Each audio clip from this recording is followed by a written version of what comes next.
Hello everyone and welcome to the NARSA weekly update for the week commencing Monday the 13th of December 2021. It's Gary here again and I hope you've all had a great week, as I know I most certainly did. It's always better when our team does what they do and really produces the goods to give us a positive vibe all round, and that's just what our team did again this past week. Man oh man, how great is it to be a Rangers fan right now. So just before we get to the game segment part for this week, I did want to highlight that this is our 52nd NARSA weekly update show, which means that we've now completed a full calendar year of weekly updates for you all. So I'm not going to overdo it and say any more than that, other than 1 year down and hopefully many more to go. And like Forrest Gump said, that's all I have to say about that. You'll have already seen that we've been drawn in the last 32 of the Europa League against Borussia Dortmund, with the ties to be played sometime mid to late February. I don't know about you, but in looking down the list, there just was no easy ties in there, and there were some really, really big names who had dropped down from the Champions League that we could have come across. Personally, I'd have been a wee bit disappointed had we drawn, the likes of Sheriff or Braga, as they're just not hugely exciting names for me anyway. And of course then there's the banana skin that these teams being somewhat lesser known than others, and then we get put out and it's just not as glamorous then. So assuming we would get put out, that's just been a wee bit negative I guess from the off. But so where I landed really was, give us a big tie. I would love to have had Barcelona, especially the way Barcelona are playing right now. They're up and down like a yo-yo. But, Barcelona, Napoli, but as it turns out, we're going to Germany. That's not really a bad thing either. And Dortmund are a real, genuine powerhouse football club with a very rich history. And of course, we have played them before.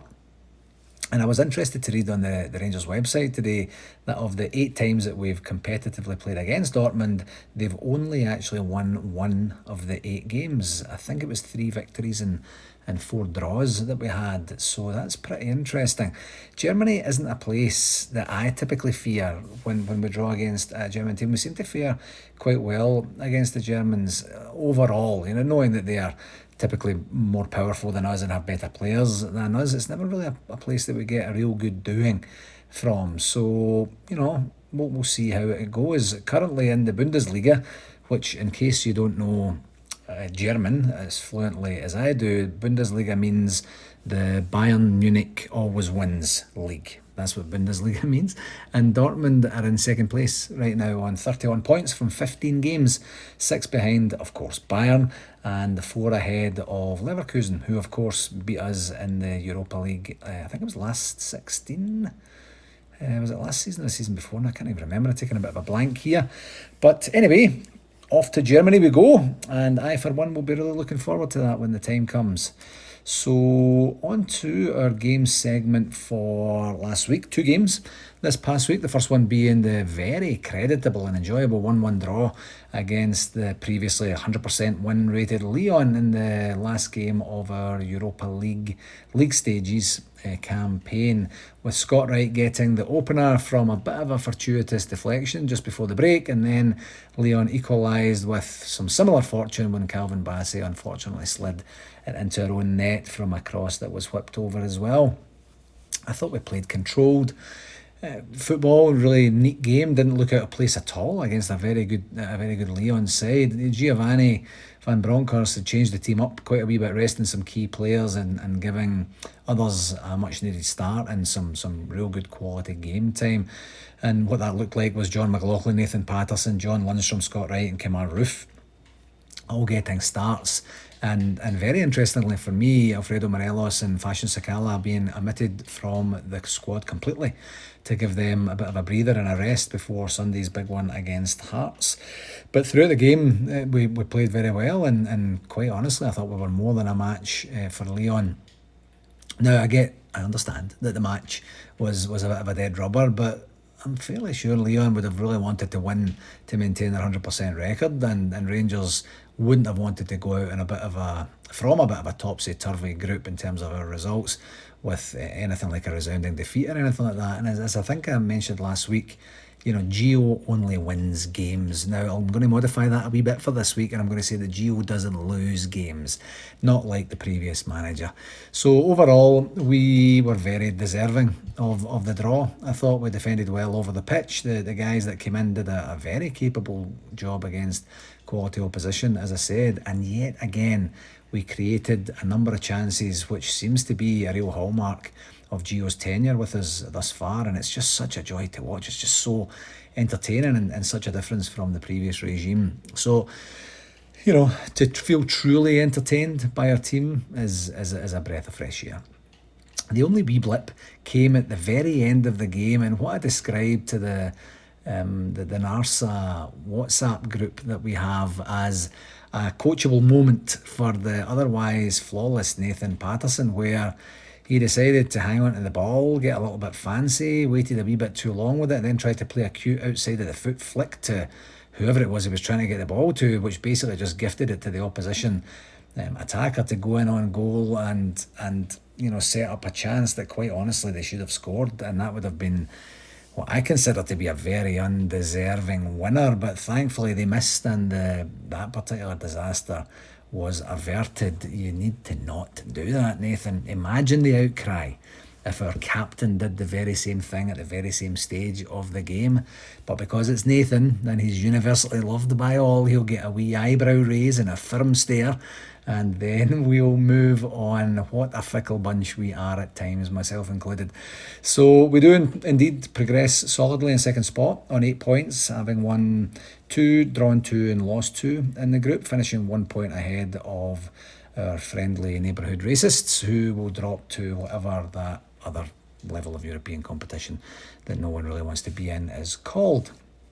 Our second game was Sunday's tough away match to, in my opinion, the second best team in the country that we have faced thus far this season in Hearts, and this was a hugely entertaining game with some early drama and a brilliant save again from Alan McGregor that only led to us racing into a very early lead. I think it was 2 goals in 13 minutes, 12 or 13 minutes, something like that. And then we held on to the 2-goal lead for the remainder of the game. And again, the chances galore in the game, and you can just tell that the aforementioned Alan McGregor, he just has that thing back. There's no chance you're getting anything past me today. Look about him again, which is just brilliant to see. The eye of the tiger right there. The first goal came from Alfredo Morelos, which came after a good move, and I thought he had another outstanding game yesterday, which also involved Ryan Kent doing a bit of a mid-air splits to get out of the ball as it was rocketing towards him.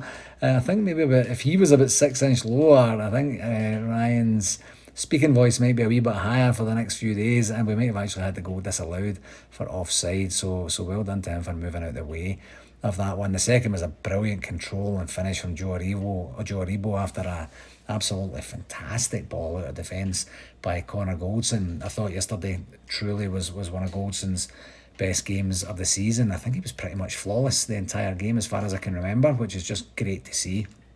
And if he is indeed winding down his contract with us, he needs to produce those types of performances time and time again to get him the move that he'll be wanting come the end of the season. And that's all right by me if he does just that. And he wasn't the only one who was excellent again yesterday. I thought Ryan Kent was fantastic, really getting the bit between his teeth and back to the Kent we know and love.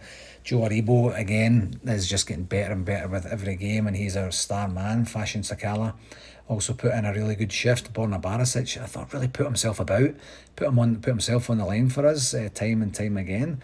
And there was just quality, enthusiasm, skill all over the pitch, and I just absolutely loved it. Well worth getting up early for. My only wee gripe, if I could be negative for just a wee second, is that referee and his card-happy attitude to the game. I have to imagine he doesn't have much of a life outside the refereeing, because it's a lot of administration to hand out the amount of cards that he handed out. I think yesterday was something like 9 yellow cards or something bizarre like that. And in the first half, I thought he handled the game pretty well. He wasn't really involved in it too much. But the second half, he was just ridiculous. I mean, why James Tavernier gets booked for basically being fouled and then landing on another guy after he got fouled, I have no clue. But more than one Hearts players, I should say, maybe in plural, were persistently fouling all over the place and not getting the same treatment. And also, actually, even the ref could have probably avoided the red card for the Hearts player if he had booked him for clattering Barisic in the first minute of the game, had he any intention of actually keeping control of the game, which it didn't seem like he wanted to do. And I know I'm watching these games through blue tinted glasses, but it's just galling to see the inconsistencies in refereeing in game, like during the one game. But anyway, that would be my only gripe. Back to the positives. A very hard fought and I thought deserved 2-0 victory, another clean sheet, and yet even more pressure on our nearest rivals from the East End to keep up with us. We now have a 3 home game streak that takes us up to the Aberdeen away game on the 29th of this month, and we've navigated 3 of the first 7 December games with 2 away victories in Edinburgh and a solid home win against Dundee, and that includes 3 clean sheets. So a brilliant start to a tough month, and long may that continue. This week we have 2 games in the league, starting with this Wednesday's home match against bottom of the table. Yeah, you heard it right, bottom of the table, St Johnstone, with the kickoff being 2:45 p.m. Eastern Standard Time. That's a 7:45 UK kickoff. And the last time we played St Johnstone was back on, believe it or not, the 11th of September in Perth, where we enjoyed a come-from-behind 2-1 victory with goals from Kamar Roof from the penalty spot, and then that wonder strike from James Tavernier that, if you listen to the pod immediately after that, I initially thought was going to clear the stadium, never mind go anywhere near the goal, but it absolutely rifled into the back of the net. And the reason I say, it's kind of incredible it's back on the 11th of September is if someone had have asked when Tav had scored that goal, I would have said 6 weeks ago, not 3 months ago. So it's amazing how time is absolutely flying past. But it is kind of interesting to think of last season's double cup winners as now being bottom of the league, and they are down there levelling points with Ross County, and I think the only reason they're bottom is that Ross County have scored more goals than them. I think that's what it is. But they've only won 1 of the last 6 games and are coming off of 3 defeats in a row. So what does that typically mean? Yeah, they're going to come out, they're going to try and get anything they can and scrap like hell to get anything they can get from the game. So we'll just need to be on our toes from the very start to get the result that we need to maintain our great form and obviously our lead atop the table. Our second game this week is on Saturday the 18th at home against Dundee United with a 10 a.m. Eastern Standard Time kickoff. That's 3 p.m. on UK time on Saturday afternoon. That's a couple of times in the last few weeks that we've had a couple of Saturday afternoon 3 o'clock kickoffs. Pretty cool. Then who could forget the last time we played Dundee United, as it was the second game of the season, and they beat us 1-0 at Tannadice, and we all had a great laugh at the mob from the East End the week before as they started their campaign with a defeat, and we won our first game easily, and then within 7 measly days we just repeated what they did. What a turnaround in such a short space of time. And as it turns out, it was kind of the shape of things to come under the previous manager and management team prior to them walking away. So all that said, Dundee United, they deserve a spanking from us, and hopefully that's just what they'll get this coming Saturday. Their last 6 games record, interestingly, is almost identical to St Johnstone's, funnily enough, with just the 1 win in 6 games and defeat in their last 3 games as well. So let's keep the pressure on them with a good hiding, as I say. And after this week's games, the 2 games that we have this week, we are at the official halfway point of the season on 19 games. And if we get there with at least our 4-point lead intact, I, for one, will be very happy. On to RTV. We have formally finalised everything with the RTV survey, and it's now in the hands of our treasurer, Alec Grant, to contact each club and set the scene for the season ahead. It did take a lot of work to get us to this point, and I am very hopeful that we've done as much of a diligent job as possible to get the numbers looking correct. And I'm looking to get going on the payments on that so that we can then pay RTV shortly for the first half of the season. So when Alec gets in touch, please read his email, do what you need to do with it. If there are any anomalies within the email, please get back to Alec, and he will certainly reach out and figure out whatever the anomalies are and get them organised as well. So I just want to place on record my thanks to Alan McWatt for his help in the collation of the survey details and his ongoing support on the RTV front. Sandra Hawthorne, who's helping continue to transition with Alec from a finance perspective, and Sandra was also quite involved in the RTV surveys of the past, and of course to Alec for his help as well in taking things to the next stage. And regarding the turnaround time for games that the clubs who want to watch the games as live or on demand, we did chat with David Melvin, who has let us know that there are material delays with the provider, material delays in processing the game package with the provider, but they have a fix planned for this sometime in Q1 2022, so sometime basically in the next 3 months. I personally can't wait for that to happen so that our clubs aren't inconvenienced with no feed and little to no knowledge of when it's actually going to be available, which is the situation that we have right now. So Alan McWatt will keep a close eye on that going forward, and we'll have information to share once we know a little bit more. When anyone says to me that it's going to be Q1, that typically means to me it's going to be the end of March at the earliest. If they were planning it a bit earlier, they'd have probably said January or February. So we'll see. For shout-outs this week, we have 2 birthday shout-outs this week, and the first one is from Chloe Carey from Calgary, who also happens to be my niece. And Chloe wrote to me last Thursday and said, any chance of a shout out on the pod this week? It's my uncle's birthday. And I said, of course, just give me the details and I'll be happy to do the shout out. She then said, his name is Gary Gillian and he's the president of NASA. Not sure his exact age, but someone said earlier he was 63, so probably good to go with that. I'm sure the 63 reference really, truly came from David Edgar, which is a bit of a jump from the 53 that he said around about the same time last year. Oh well, he can't count, but he's good at podcasting, so he gets a pass, I guess.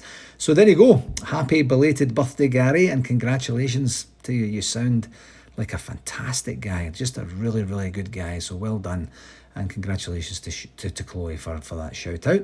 The second is to wish my nephew, bit of a family theme this week, my nephew Michael Kevin McNally, a very happy birthday. And Michael is 33 years old today.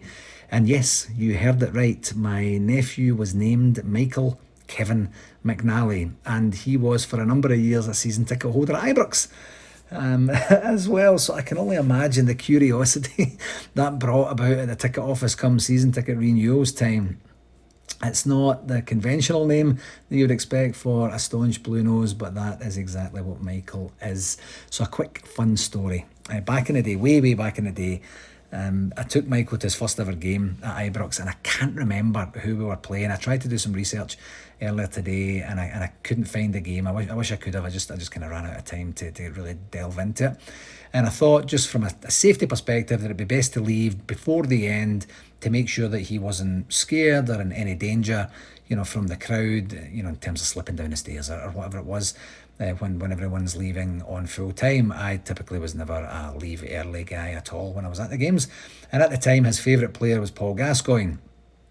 And by the time the 80th minute came around, which was the time I had decided that we were going to leave, I think we were 4 or 5 up. I think it was Dundee, but maybe it wasn't. I'm not 100% sure. And so it was safe to leave. We left. As we're leaving, we're walking around the back of the Brimlin Road stand, and then we hear a big cheer. And it was too early for it to be full time. So then he looks at me and he kind of says, that sounds like it was a goal. And I kind of started secretly praying, please don't make it Gaza. Please don't make it Gaza. So, of course, it was Gaza that scored, and Michael, on his very first visit to Ibrox, missed it from his favourite player, and he has not let me forget it ever since. Not thanks for keeping me alive, Uncle Gary, or thanks for all the experiences of going to all the games over the years. Nope, none of that. Just a constant reminder of him missing Gaz's goal. Oh well. Happy birthday, Michael. I hope you had a great day, my man. And just one last wee shout out, which is the reminder for all the Calgary and area bears to come and join us at the British New Year party Friday, December the 31st at the Palomino, downtown Calgary. For our convention update this week, we are pretty much the same as last week in terms of material updates. The excursions are still on sale, the June 2nd VIP party boat and the June 3rd best day ever tour. So if you want any information on them, you can go directly to our website and take a peek at them. And I know I have said this, I think it's for the last 3 weeks, but maybe just 2, but the David Cooper Memorial Golf Tournament should be on sale this week. We are done all the final tweaks, we have proofed everything that needs to be proofed, and it's just ready to go now. And with the golf bookings, you will be able to book them online and pay directly online. There's no requirement for PayPal or sending a check or anything like that. We're trying to get things as much to be online as we possibly can. So stay tuned for that. We'll try and get that. We'll maybe see if we can combine it with game day on Wednesday, possibly, because we typically get a wee bit more traffic on the website and stuff like that around about that time. But anyway, this week sometime. The football tournament, we're still just a wee bit away from that, and the leaving do, we have some options that we're discussing with the Las Vegas Loyal Organising Committee. And on the 2023 convention, we do have the contract to review, and I just haven't got to that. So with the RTV survey being behind us, we can get moving on that one and hopefully get some discernible progress in the next wee while. Another plug for our convention frequently asked questions document that we discuss every week. Go to the website. Any questions you have about material things in and around the convention should be answered there. From an other business viewpoint, last week I did say that I would share this week some of the outputs from the last convention, the last NARSA executive meeting, and I just haven't got around to kind of putting those together in a little bit of a blurb for everyone. Nothing hugely exciting, but just it's good to hear and see what the mechanics of the inner workings of the admin side of things are, and I'll definitely want to get that to you. On the communications front for this past week, there wasn't really a whole lot from the club side to work through. The main one for me last week was when the club announced some board appointments, and the article was pretty short and to the point on the Rangers website. So instead of providing the link, I'll just read it out for you if you don't mind. The Rangers can today confirm the appointment of Kenny Barclay as Finance Director and David Graham as Communications Director to the Rangers Football Club Board of Directors. These fresh appointments will provide further energy and drive to our club as we enter our 150th anniversary year.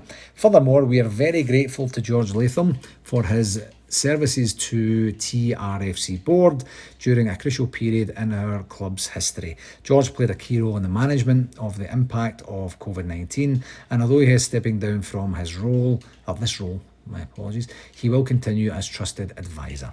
So it seems to be more positive news behind the scenes for the club as we continue our rebuilding efforts on all fronts. So congratulations to Kenny and David, and as the article says, thank you very much to George Latham for all of his help and dedication to the club over the years. And not long before recording tonight, and right now it's a wee bit later tonight, it's just after 8:20 p.m. right now, but not long before I started recording, I was pointed to an article that was in the Glasgow Times detailing that former chairman Dave King revealed that he is putting himself forward to rejoin the board. The article, written by a friend of NARSA, Chris Jack, was quoted, or included a quote, I should say, from Dave that he says, "Now that my business interests in South Africa have been stabilised following the devastations of COVID, I have advised the board of RIFC PLC that I am available to rejoin the board and offer my services to the further development of the club. I remain the largest shareholder of RIFC and look forward to many years of service to the club and, most importantly, to its supporters." Now, this is really interesting to me on a whole bunch of levels. If you keep an eye on the news, you'll know that Dave was a huge supporter of Club 1872 and has been in business with them to allow them to buy his shares and increase their own shareholding in the club. And of late, he's also taken to various media outlets to voice his opinions on the current runnings of the club. And you'll know he voted against the reappointment of Graham Park to the RIFC PLC board at last month's AGM.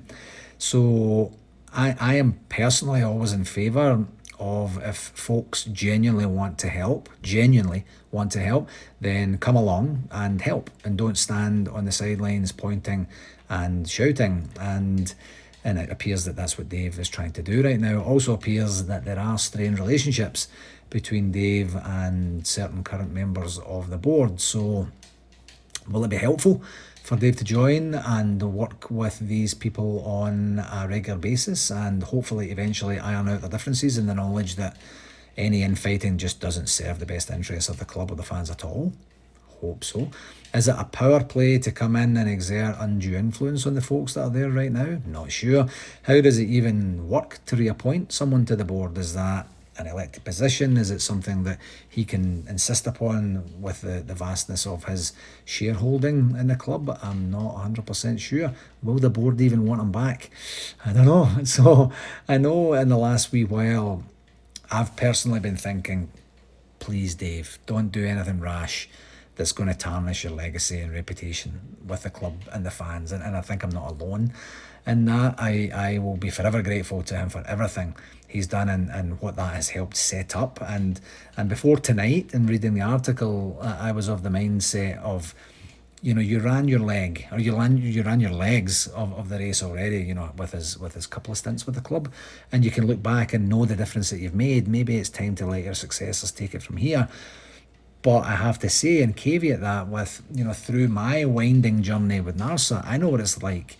And sometimes it's easier said than done, especially when you love the club, and probably even more so if you think that being involved in a club is materially better for the organisation. I certainly had some similarities in my NARSA journey on that. So who knows? Time will tell how this is going to pan out. And of course, it's now apparent that the more presence he had in the media of late was a lead up to this latest move. So it's going to be really interesting to see what happens next. If it's good for Rangers, all egos should be firmly set aside, as we all want the same thing at the end of the day. So we will see how that pans out over the next wee while, and I hope it works out the way that it's supposed to work out. So just before I leave you, I did want to say that we haven't forgotten about the competition for the club official coin that I had mentioned last week. We just haven't got around to talking about that and getting the competition out. And finally, I just wanted to send out a wee hope or a prayer or whatever it is to the world, but more specifically to the Rangers world, as this COVID Omicron variant seems to be wreaking havoc back home. In particular, I sincerely hope it doesn't get so bad that it creates a devastating effect on the health of anyone back home, of course, and to a lesser extent, I just hope it doesn't mean that we're going to go back to no crowds or a similar situation like that again. Fingers crossed that whatever the government and health authorities are planning and have it in the works, that it's going to work, and this doesn't become a huge burden for our beloved club on this very important season. It already did mean the cancellation of my sister Caroline's visit here for the Christmas holidays. So bang goes my Galaxies and Leo's Caramel Freddos and the hula hoops and the plain bread. But I guess a barren year in terms of food in the Gillen household is just what it's going to have to be. But in all seriousness, I hope this doesn't come to be a big thing. It seems to be one of the more serious things that's happened since normalcy, or a sense of normalcy, has somewhat returned. Anyway, that will do it for this week, my friends. As always, thank you very, very much for taking the time to listen. Please do share it with anyone that you think might enjoy it. And until next week, please do take care. All the very best. And here is to 2 clean sheets and another 6 points for our beloved team this week. Take care, folks. Cheerio.